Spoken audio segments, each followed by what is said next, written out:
You know what the simultaneous sip says, don't you? It says that you're not alone. It says that we're in this together. And that's such a nice thing to say. With that out of the way, let's begin. So, yesterday I got a feedback from Mr. Tushar Tiwari, who's a very regular viewer of Thinker's Frequency, that I should begin with a good news. Begin the day with a good news, he said. So, I have a good news. And the good news is that there's a research which says that viewers of Thinker's Frequency are 80% smarter, 80% more well informed, and 80% happier than everybody else. The simultaneous sippers. And you know where that research came from? Where that study came from? It came from Nishant Mittal Co. Right? And who can say no to that? So yesterday I was just talking to an investor, one of the brightest in India. Okay? And in that conversation, he threw a lot of numbers at me, and I knew all those numbers and then 10 more. So now I've always been reading. I've always been a very, very big reader. But ever since I've started Thinker's Frequency like 45 days ago, I've noticed a sincere difference as far as my clarity of thoughts is considered and my clarity of concepts is considered as far as the whole business and finance ecosystem is considered. The way I read, the way I discuss is very different. And I hope that difference is being felt by you as well, because it definitely feels like that to me, because we are really learning how to read between the lines as far as, and everything gets clear. So in these 40 days, 45 days, I feel a world of difference. I hope you do as well. And building on the good news, I want to recommend a good movie to you all. I watched a movie called Fall.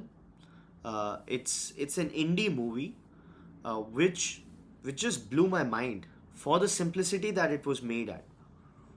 A great movie, survival movie, has a familiar setting, predictable setting, but treatment of that predictable setting actually was amazing.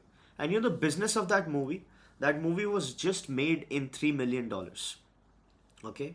$3 million. Then Lionsgate, the distributor, acquired that movie and it spent $4 million in P&A, print and advertising. So every movie has two budgets, right? One is the production budget and one is the P&A budget. So 3 million for production, 4 million for P&A, 7 million total, and they made like 22 million in box office.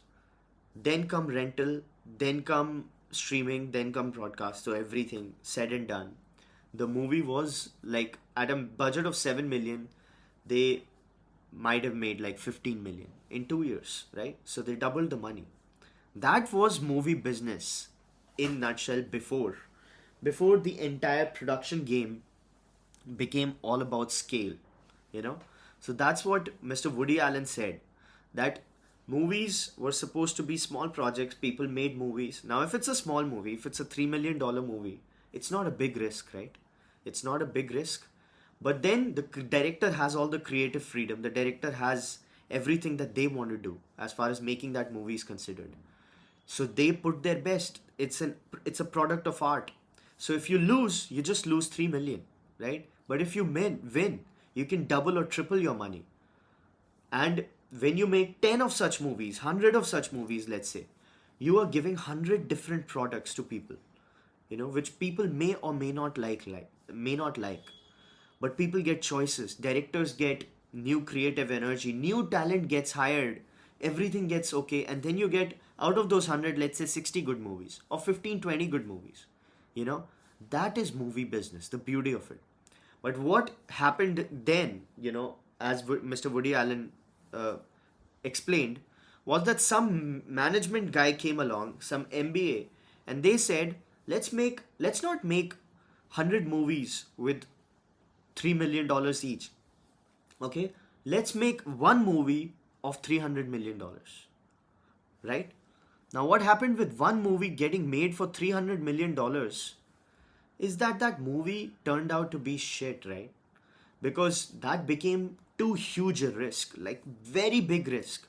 You don't want to lose $300 million, so you want to test that movie in all audiences. The director has no freedom. Now that movie becomes a market research product, right?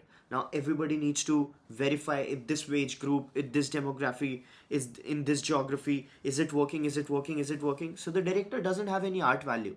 There's no, artistic value of that product. And then it basically becomes a piece of shit which nobody wants to watch, and that's it. So a good movie recommendation: Fall. It's a indie movie made in 2022. I liked it, and it became a rage on social media. It got its popularity in the social media world because of its clips getting viral and stuff. So moving on, unclear path to UAE golden visas, 23 lakhs. So just yesterday, viewers of Thinkers Frequency asked me that why are we not talking about the UAE golden visa thing, right? It was a rage. It was everywhere. The entire media, social media was buzzing. But turns out it was just fake news. There is nothing of that sort from coming from official channels. No word. A lot of work visas already exist, but there's nothing like a 23 lakh visa which is also giving a home or something like that. It was fake news. And yesterday I said I haven't read about that. So thank God I didn't join the social media bandwagon, which was drumming up that unsubstantiated news, right? Thank God for that. Thank God. But a similar situation is happening with the Trump golden visa.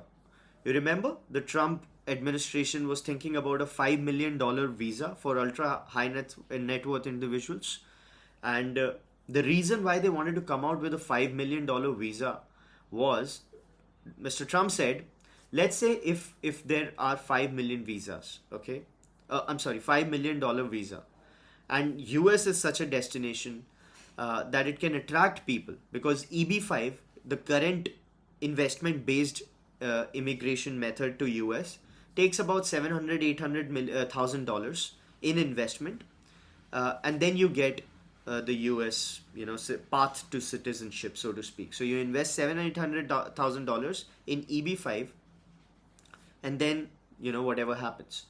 But what this Trump gold card said was that we take $5 million, and then you get a lot of tax rebates, and then people essentially should be happily joining you, right? That was the Trump plan. Now that is getting a lot of interest. Yet again, there's no official confirmation as far as that play is considered. So nobody knows if that is going to come true because the notification, the website is just preliminary or arbitrary. But if that leads, what Mr. Trump said was, let's say if we sell million of such visas, million of such gold cards, how much money do we make? We make million times million.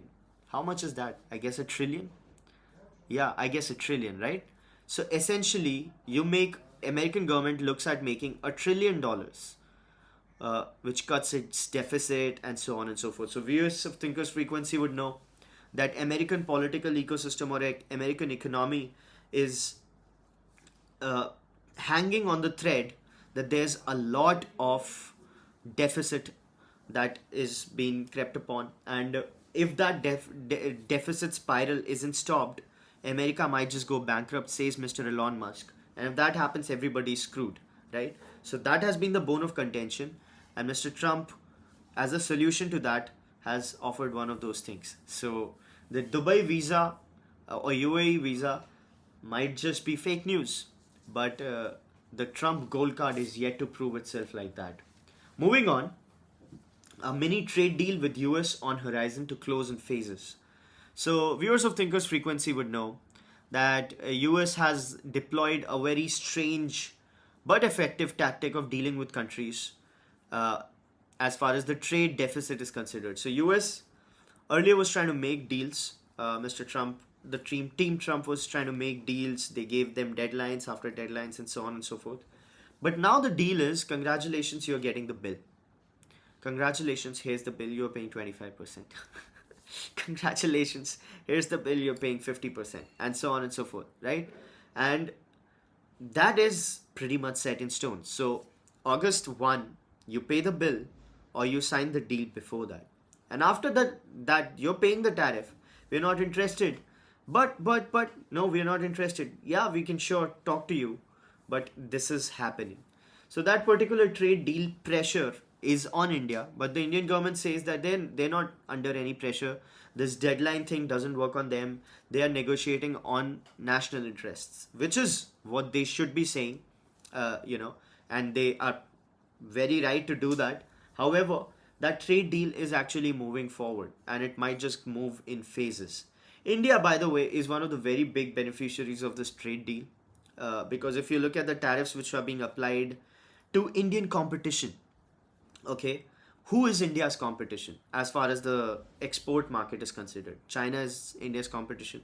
That's getting tariffed very, very highly, right? Vietnam became an Indian competition. That's getting tariffed 46%, right? Bangladesh exports, textile exports from Bangladesh are also getting tariffed.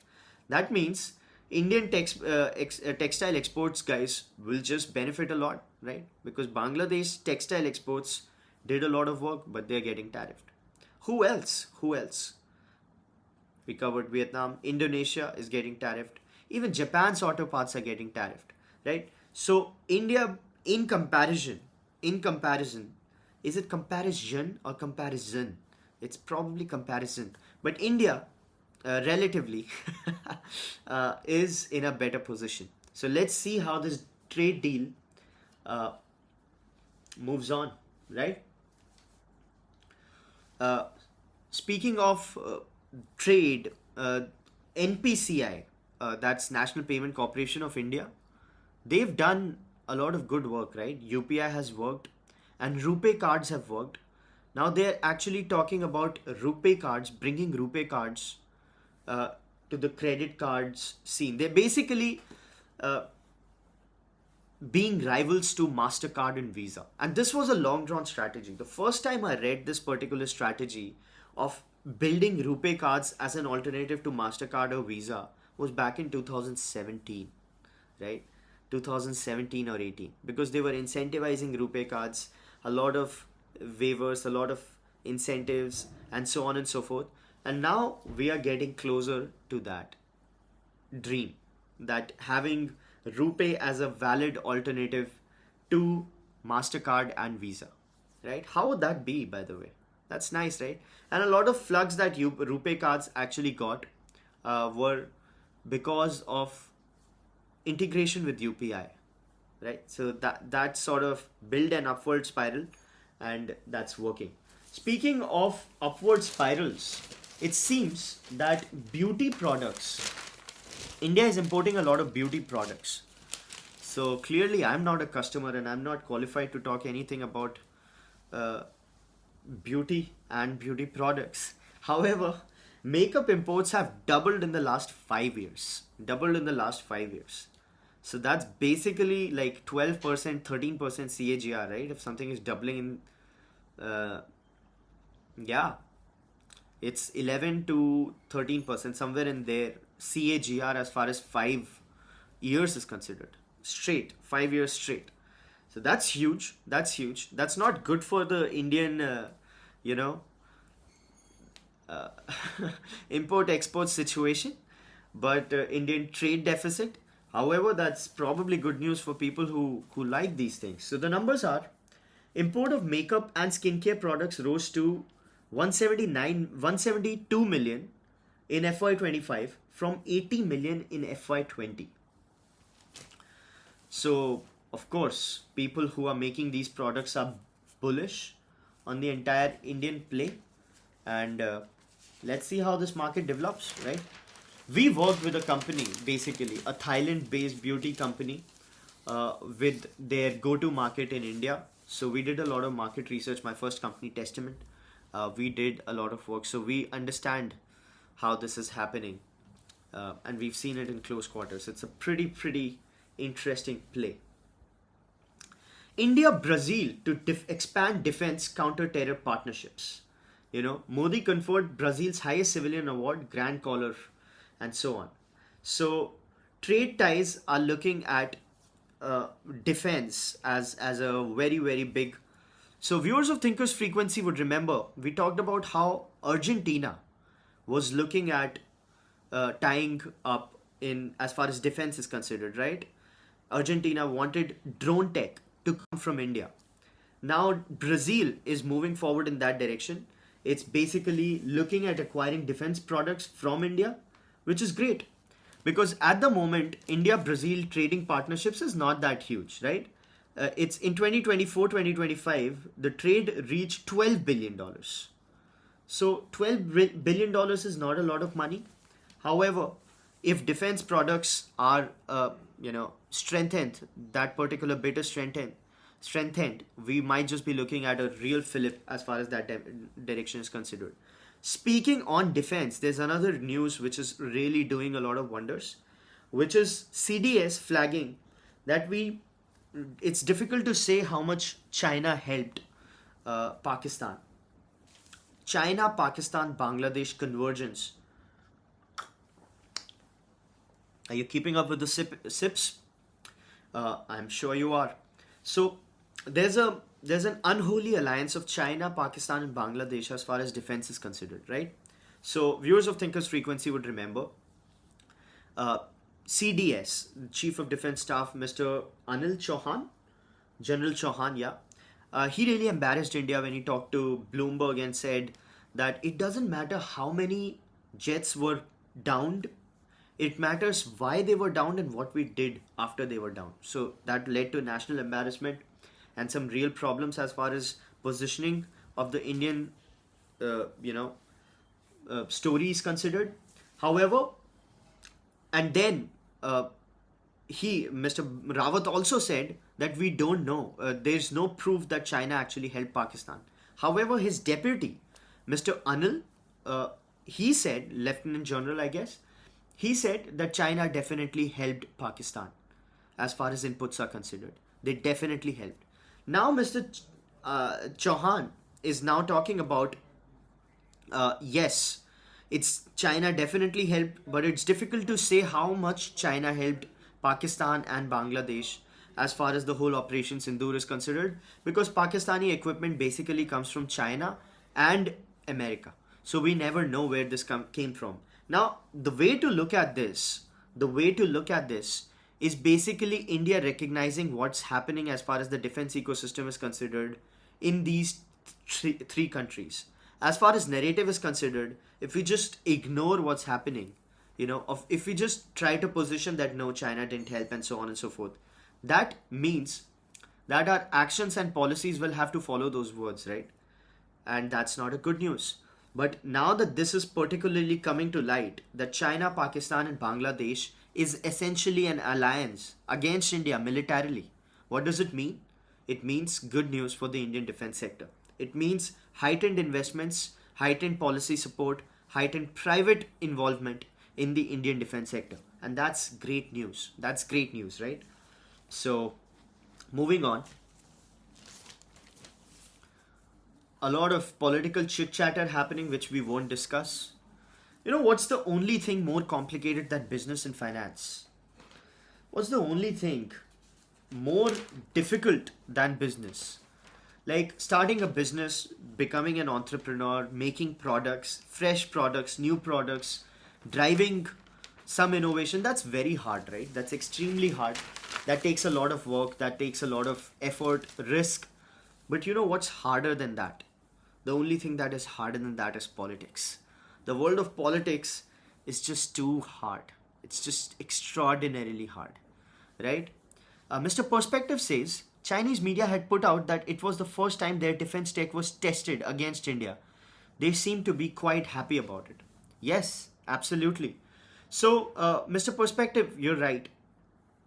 However, that wasn't coming from, let's say, worthy sources, right?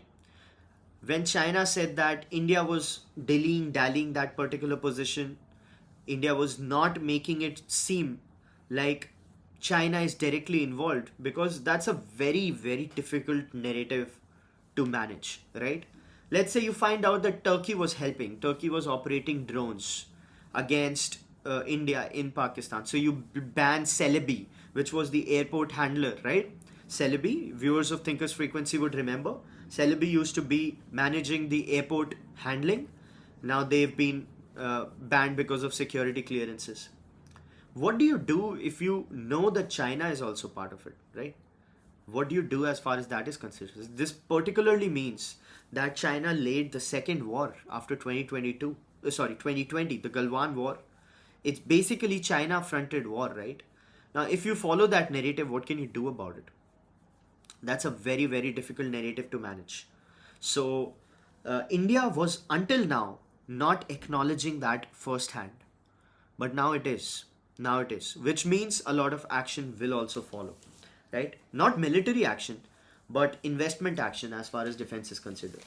That's what. That's probably, perhaps, a very good news for the defense sector in general. Moving on, CSR spend trebles in a decade. Education and health get lion's share.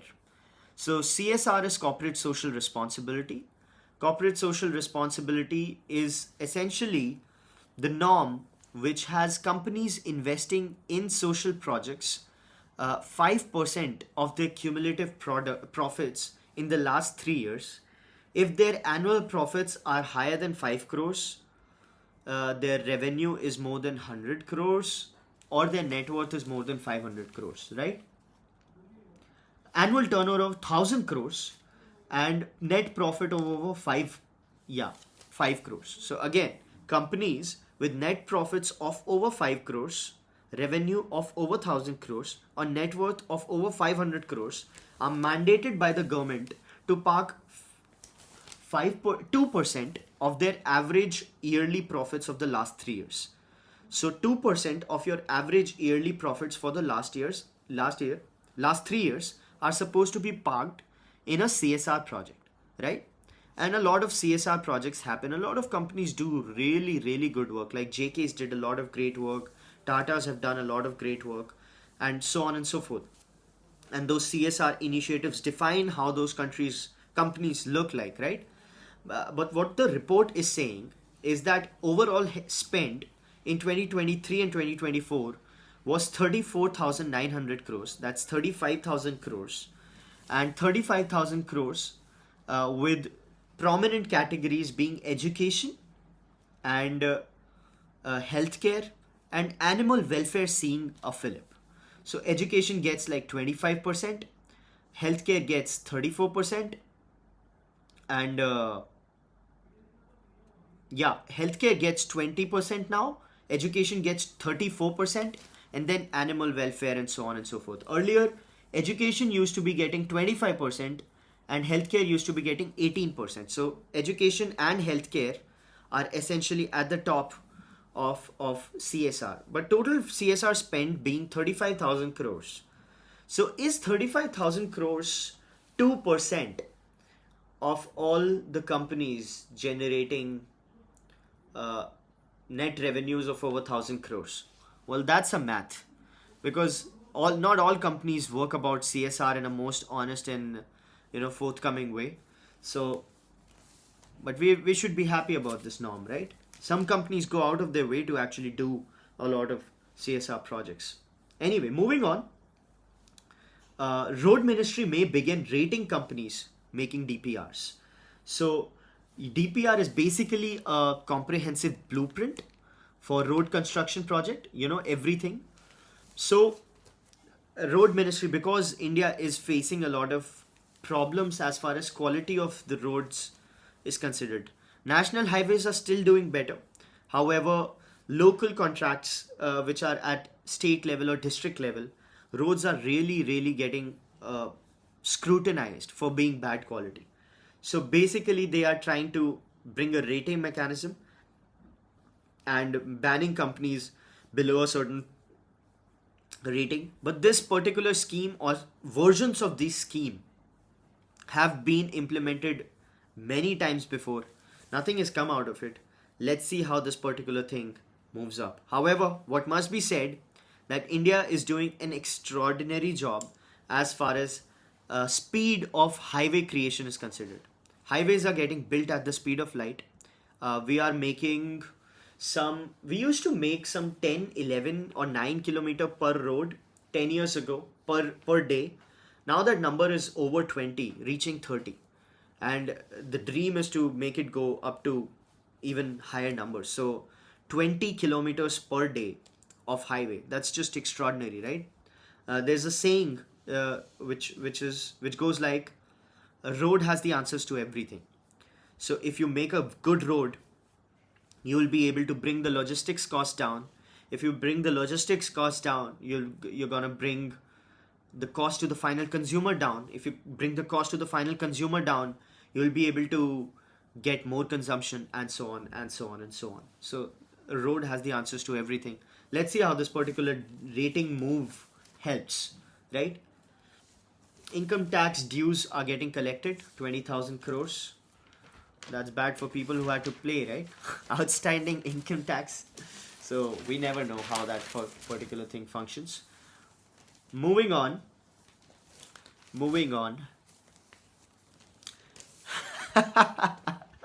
This particular news really made me laugh.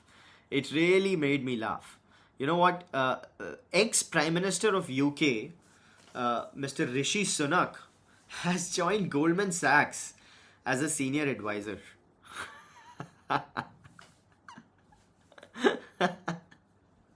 So after losing his prime ministerial seat, Mr. Sunak is back at Goldman Sachs as a senior advisor.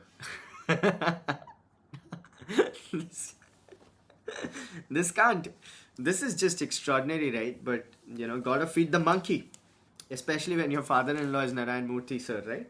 So moving on, Trump is saying that there's gonna be a tariff on drugs of 200%. So America is gonna tariff drugs, pharma companies importing for 200%. Do you know why it's going on like that? Why do you think this is happening? Why is Team Trump so hell-bent on raising tariffs and putting on tariffs as far as the pharma ecosystem is considered of US? Any answers? Any answers? Viewers of Thinkers Frequency, we know about it. Oh, I heard you. Because 90% of pharmaceutical APIs in America come from China. Right? So that is a big trouble. And more than an economic risk, it's basically a strategic risk, national security risk. Let's say if China and America have a war tomorrow, what if China just stops their API supply? That's it. No drugs for you guys. Everybody would start dying instantly in hospitals, right? They won't get their antibiotics and stuff. And if that happens, it's a big problem. So clearly, Mr. Trump wants pharma companies to start setting up their, play as far as pharma manufacturing is considered, so that their dependence on foreign supplies reduce. He's also looking at 50% tariff on copper. Now, why do you think he's looking at 50% tariff on copper for America, right? Copper imports in America. Any thoughts? Any thoughts? Come on, don't be shy. Yeah, I heard you. Chip manufacturing, right? Chip manufacturing needs a lot of copper, and electronics manufacturing needs a lot of copper. So if copper is getting imported, it's gonna be a bit of a problem, right? Because just like rare earth, what if countries who have the leverage just block your copper supply? So you won't be able to make chips. So that's a big problem. This rare earth situation, Chinese rare earth situation, really opened the Pandora's box for everybody, right? Everybody. And just when we thought we didn't need any example, we just got one more, right? We saw this happening in COVID, where the entire world's supply chain was dependent on China.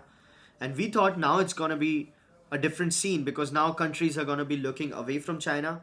But all of that was basically lip service. Nobody did anything, right?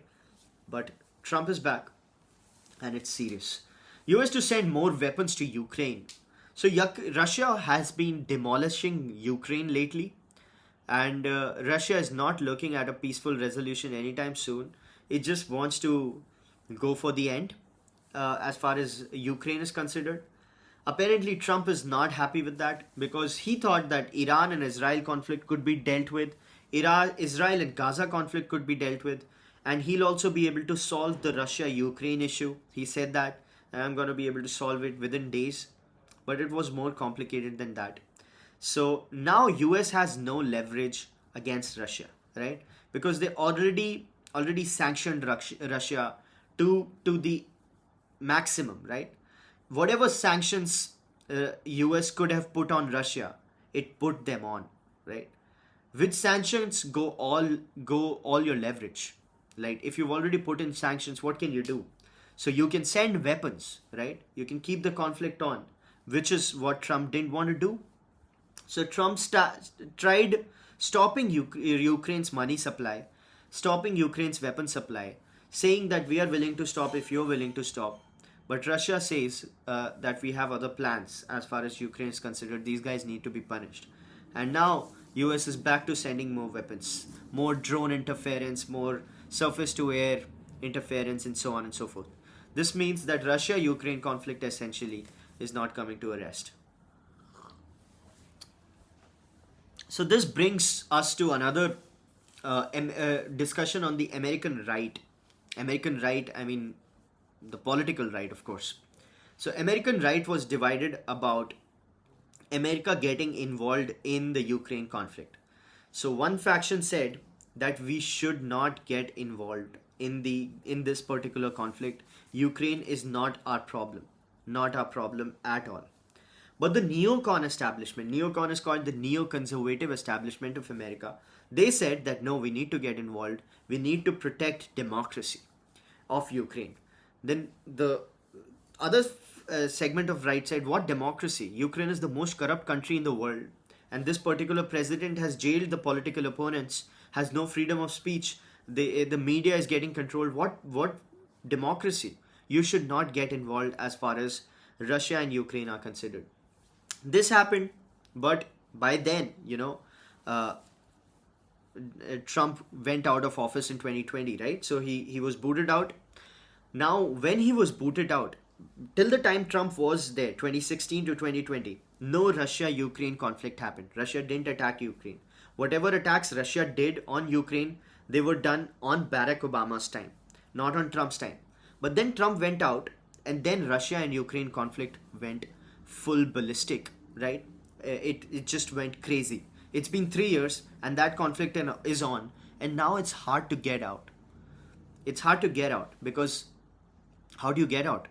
Who gets out? Why should Russia back down now? Now that you've sanctioned it and those sanctions haven't proven to work, now you've driven Russia into China's arms and China into Russia's arm, and now they have such a great relationship. Now that Russia has proven itself that it can work, by selling its oil gas exports to India and China and so on and so forth. What leverage do you have with Russia? Now Russia is going to go till the end, right? And now it becomes complicated. So the American right was right that you should not get involved, because if you get involved, it's going to get screwed. And if it gets screwed, it's not going to come back. So let's see what happens as far as this particular thing is considered.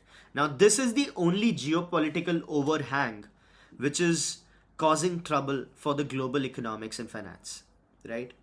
If Ukraine-Russia conflict gets over, and China doesn't invade Taiwan, the world will be back on a very, very big growth spree, which will be great news for India.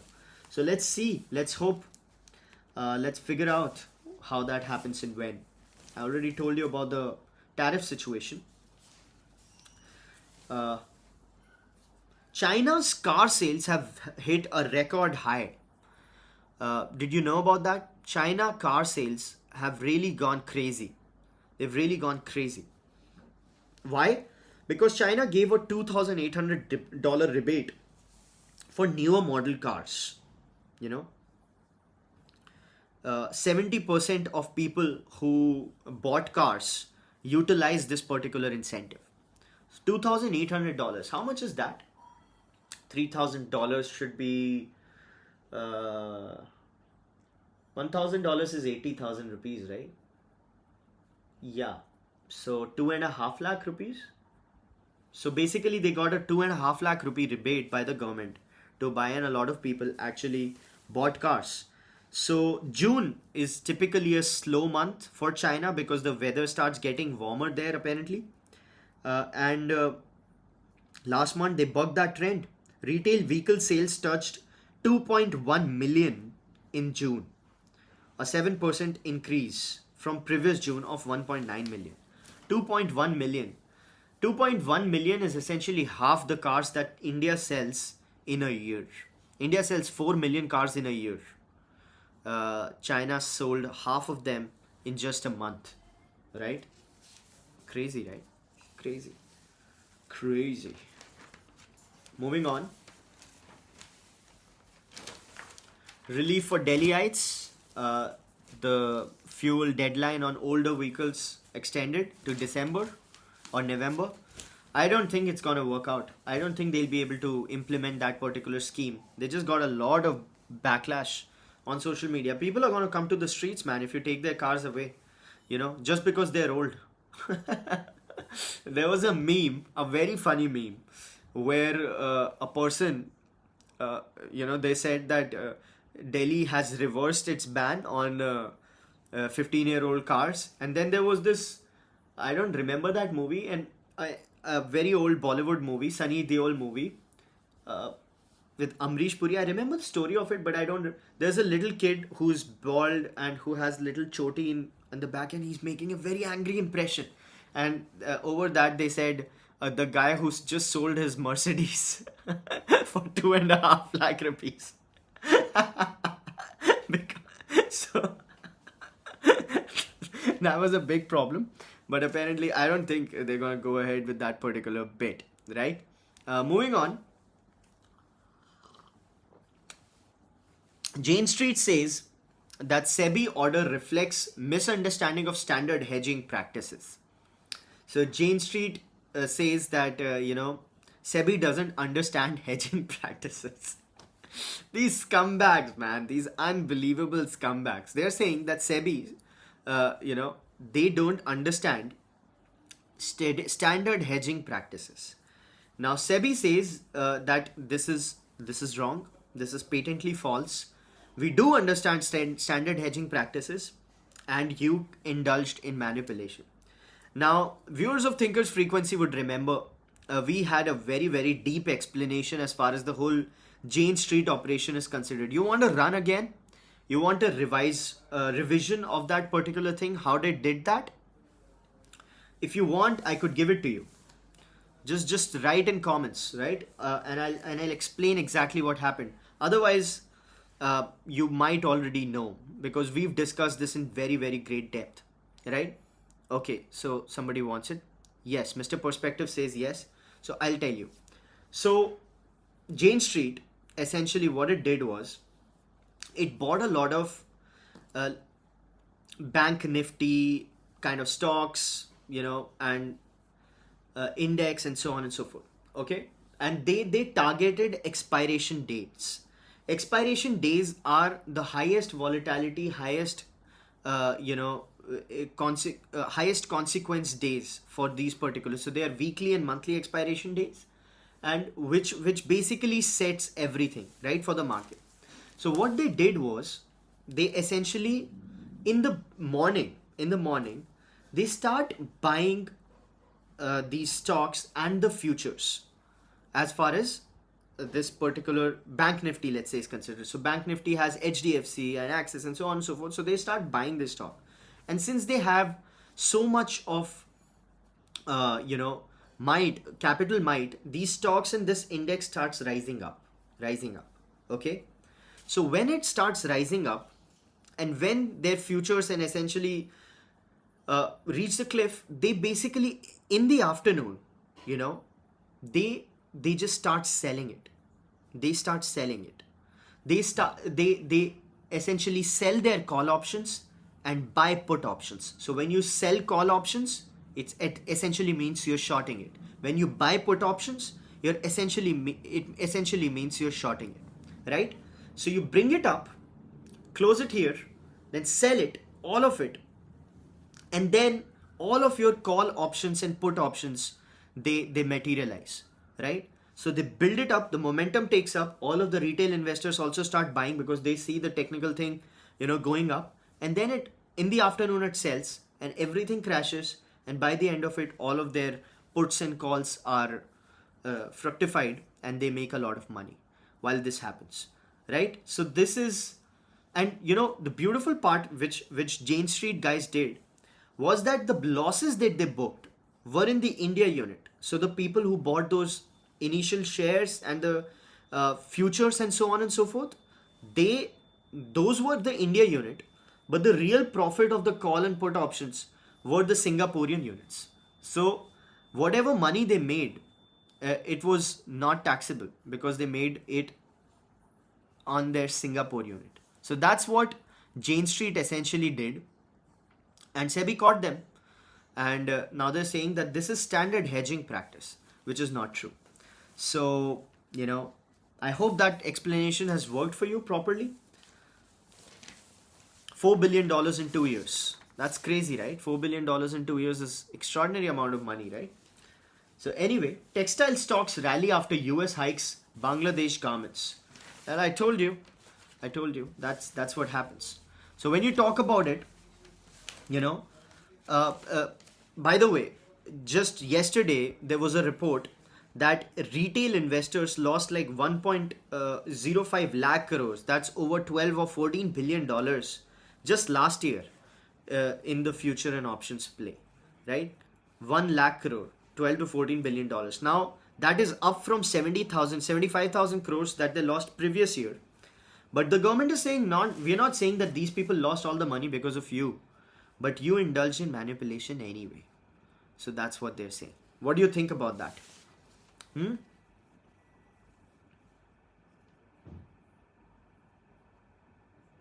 Yeah. So I have explained it very, very properly as far as I concerned. I think Jane Street bought a large quantity of shares and futures that are constituents of Bank Nifty uh, in earlier in the day.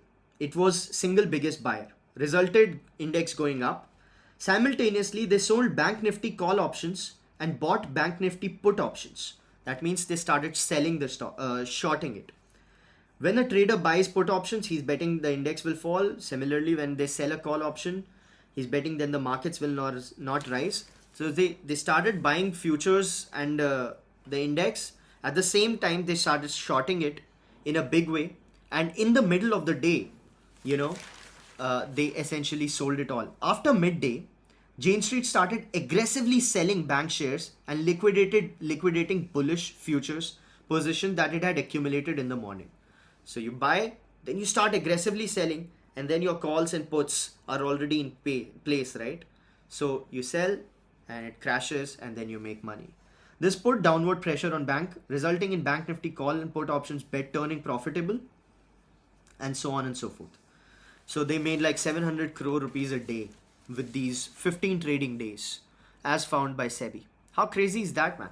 700 crore rupees a day, 15 trading days. That's just unbelievable, right? Unbelievable. That's nice. Anyway, insurers may come up with lackluster show for Q1. Well, of course, because cars didn't sell, bikes didn't sell as much. Bikes sold, but not really. Cars didn't sell. So insurance guys, their Q1 is not going to be looking great. And but the future might just be bright as far as their play is considered, right? Moving on. We've talked a lot about this, right? I hope we're not missing anything. Yeah, we're not. NPCI is doing a great job. Sirma's SGS eyes India's largest PCB unit in Andhra Pradesh. 1.8 thousand crore play. PCB is printed circuit boards. So, Sirma CGS essentially is teaming up with a South Korean company and setting up this particular PCB unit. It's going to be commissioned by FY 26-27, and that's a huge news. That's really a big deal, because again, chip manufacturing, circuit board manufacturing, a lot of this is very important news for India. Good news, very important news. Anyway, the location is strategic and so on and so forth. Proximity to Chennai, a major electronics manufacturing hub, and so on and so forth. JSW Ventures is looking to raise 450 crores for its third startup fund. So JSW also has a venture capital wing. They've invested in some notable companies, right? What are the companies that they've invested in? One second. Home Lane, okay. Indus OS, okay. Acquired by PhonePe. Some companies which they've not. So they're Seneca. Well, Seneca, no sir. No, Mr. Perspective. Unfortunately, no. But yeah, JSW is looking forward to 450 crore fundraise. JSW has really killed it. Now, interestingly, JSW was a pro-Congress business empire. So Jindals were very pro-Congress. They were very anti-BJP.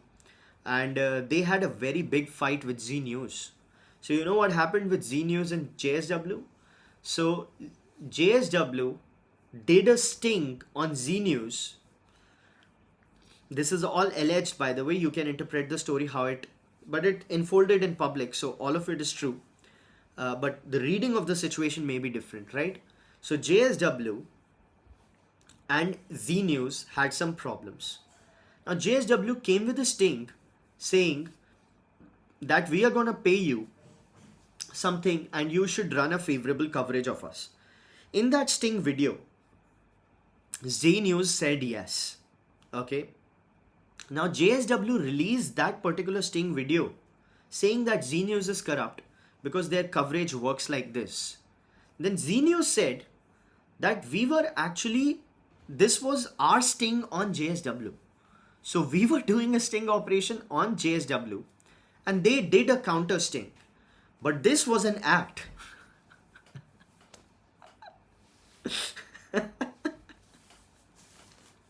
So JSW did a sting on Z News, but Z News said that we were already doing a sting on JSW and that happened, that blew out. But then BJP came and but still JSW kept flourishing. It has really flourished. It has now grown by leaps and bounds. All kudos to the business empire. And some credit to the parties also, right? For the government to not actually screw with a flourishing business just because it's not pro you. I guess that makes sense. But anyway, moving on. Indigo is likely firming up orders for more A350s. A350s is Airbus, so we can be safe. Boeing doesn't make anybody feel safe anymore, right? No, it doesn't. No, it doesn't. In case telcos missed message earlier, OTTs do a voiceover. After denting enterprise messaging revenues for telcos, OTTs are set to eat into their calling voice business. So, calling voice business, the report says that traditional telephony under threat. But aren't they very late in publishing this report? Aren't they extremely late in publishing that traditional telephony is under threat? Viewers of Thinkers Frequency, do you remember the split of users, buyers, customers in voice and internet? So when people spend on telecom now, do you remember that split we talked about? How much of this is spent on voice services? How much of this is spent on data services? Do you remember that? You remember that? Oh yeah, I heard you. You do remember that. So 83% of user spend, of customer spend, goes towards data. Only 13 or 17% goes to telephony, right? So telephony has already gotten eaten up by data services. That is a fact. That is a fact. Why are these people now publishing that OTTs are going to take over their voice calling business? OTTs have already taken over their voice calling business. WhatsApp call is now becoming the default calling option, right? The only time people don't use WhatsApp call and go for a regular call is when the WhatsApp call doesn't work. Have you noticed that? Quick poll amongst people. Which do you use more? Voice call or WhatsApp call? Just say it.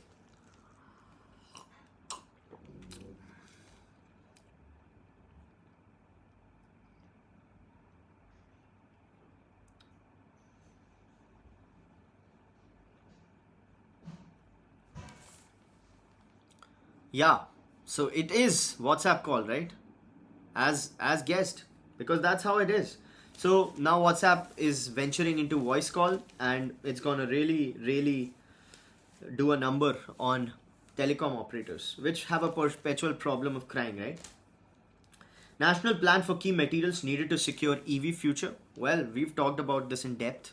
We really need to find alternatives to China as far as rare earth metals and everything is considered, key materials as they say. Moving on, two and three wheelers rides in fast lane for Uber. Demand for affordable and flexible transport growing, says company's India executive. Now, who said this in 2017, 2016-17? Answer is Nishant Mittal. And these people were burning billions and billions and billions of dollars on cabs and saying that it's going to disrupt the cab market. I was amongst the lone voices in the Indian startup ecosystem saying that cab aggregation won't work in India. It won't work in India. Why wouldn't it work in India? Because Indians in general don't have the money to pay for cabs. That's what I said. In 2017, our per capita income was hovering around like $1,600, $1,700. I said an average Akash cannot take so many cabs to make this market worth all the money that's going inside. Everybody laughed at me then. Nobody took me seriously.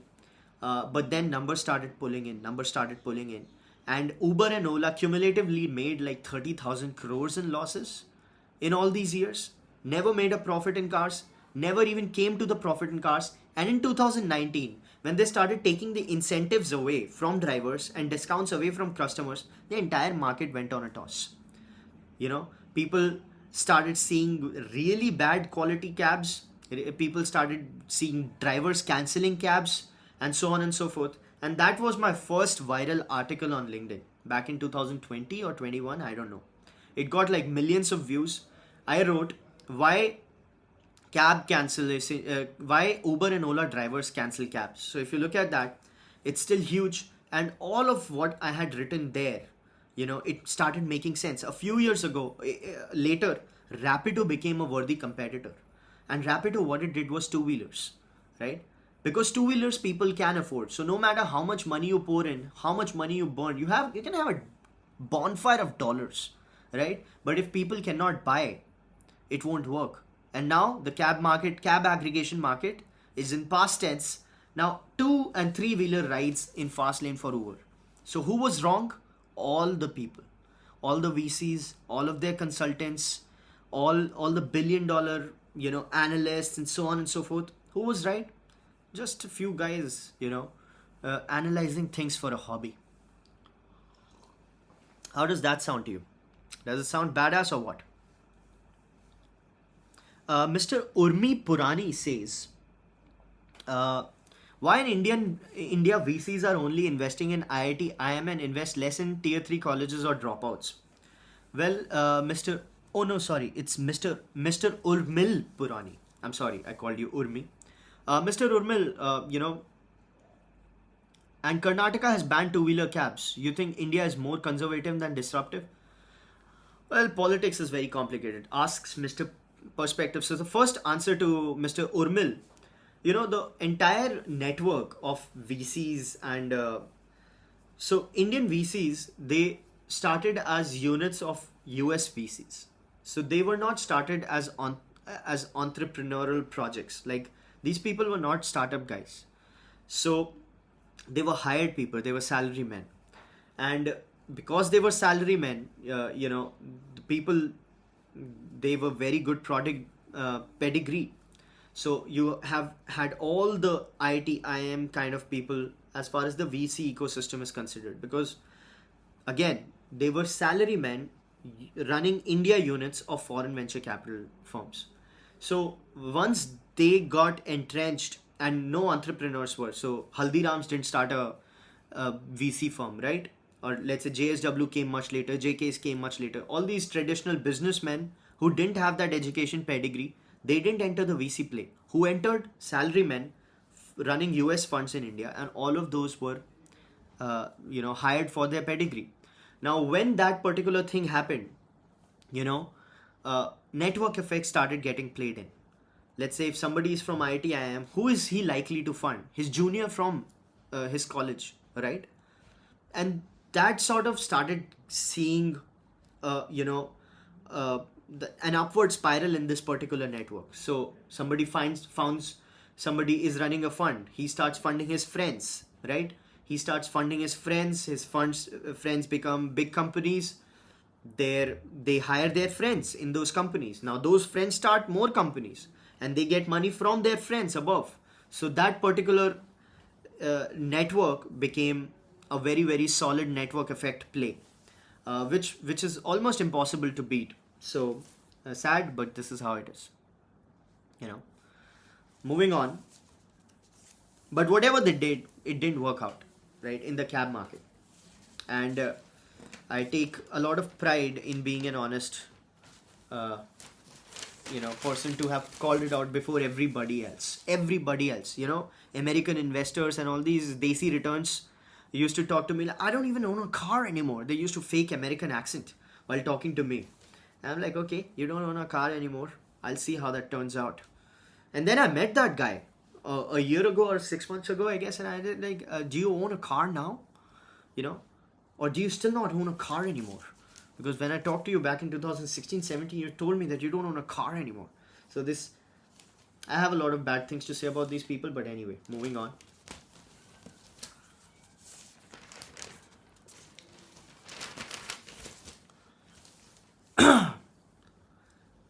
Credit growth takes a beating in the first quarter. But again, credit growth, now is the time to see what happens as far as lending and credit growth is considered. Because now the interest rates are down. Now a lot of stuff is going to happen. Credit growth is also down by banks because companies who take loans have started doing a lot of commercial borrowing and bond issues. So you know what commercial borrowing and bond issue is? They basically talk about, let's say if I'm a company, I can either take a loan from the bank, or what I can do is I can issue a bond paper where I say that I'm going to give you a better interest rate than the bank. Just lend me money, right? And so on and so forth. Or, you have to give me a better interest rate than a bank. So sometimes lenders are more comfortable issuing to companies directly. So that's happening. But now is the time to see what happens as far as this particular play is considered. Palm oil is not that dangerous. No palm oil tag is a marketing tool, says IFPA. IFPA is an organization, is an association of companies like Wingreens and McDonald's and so on and so forth. So palm oil is becoming a real big problem, right, for everybody. So there's a lot of campaigning around palm oil, that palm oil is bad for you and so on and so forth. Now that particular bit is taking steam, which is prompting these companies to fight back, and they're saying palm oil is necessary. Science says that palm oil is not bad. So this is all BS. This is influencer driven marketing campaign. Palm oil is not bad for you. In fact, you need a rotation of different kind of oils, including palm oils, to actually have a good nutrition profile. Personally, I'm not a fan of palm oils. Definitely not. So I won't listen to. Maybe these people are just resisting the change, right? Because it hurts their business. It's most likely that. And finally, TV companies are looking at a revival of Kyunki Saas Bhi Kabhi Bahu Thi and those kinds of shows. So Kyunki Saas Bhi Kabhi Bahu Thi and CID, they are facing a return. Miss Smriti Irani, ex-union minister, she's coming back in the role of Tulsi Virani in Kyunki Saas Bhi Kabhi Bahu Thi reboot. That is huge. A union minister coming back to acting. Does that mean her political career is taking a beating? It's over? Or is it just an exercise that she's doing and so on and so forth? That's a very, very big question. But a bigger question is why are TV companies doing this? Well, you know why, right? You know why? Viewers of Thinkers Frequency would know why. TV is falling. TV DTH subscriptions are down from 150 million in 2015. They are going to be 78 million in 2030. Right now they are at 101 million or something, right? So from 150 they've come down to 100. They're going to be at 78 million. So in just 10 years, 2015 to 2030, 15 years, they're going to be half. TV is dying. and TV is doing everything it can to return. And CID and Kyunki Saas Bhi Kabhi Bahu Thi, everything is that a step in that direction. However, would it help? Would rebooting Kyunki Saas Bhi Kabhi Bahu Thi help? Let's see. Let's see. So with that, we come to the end of 45th episode of Thinkers Frequency. I hope you had a lot of fun. I definitely had a lot of fun. It was just amazing. These 45 days have given me a lot of learning, a lot of growth, and now I always used to be a reader, but this particular exercise has led me into a very very good routine where I feel like a better person as far as analysis is considered, as far as understanding is considered, and so on. I'm really kicking it. I hope you can feel the change as well. If you're following Thinkers Frequency regularly, you should be feeling that change as well. And if you're feeling it, cheers to you. I'll see you tomorrow. Have a beautiful day, personal and professionally. Same place, same time tomorrow, hopefully. Bye bye. Take care.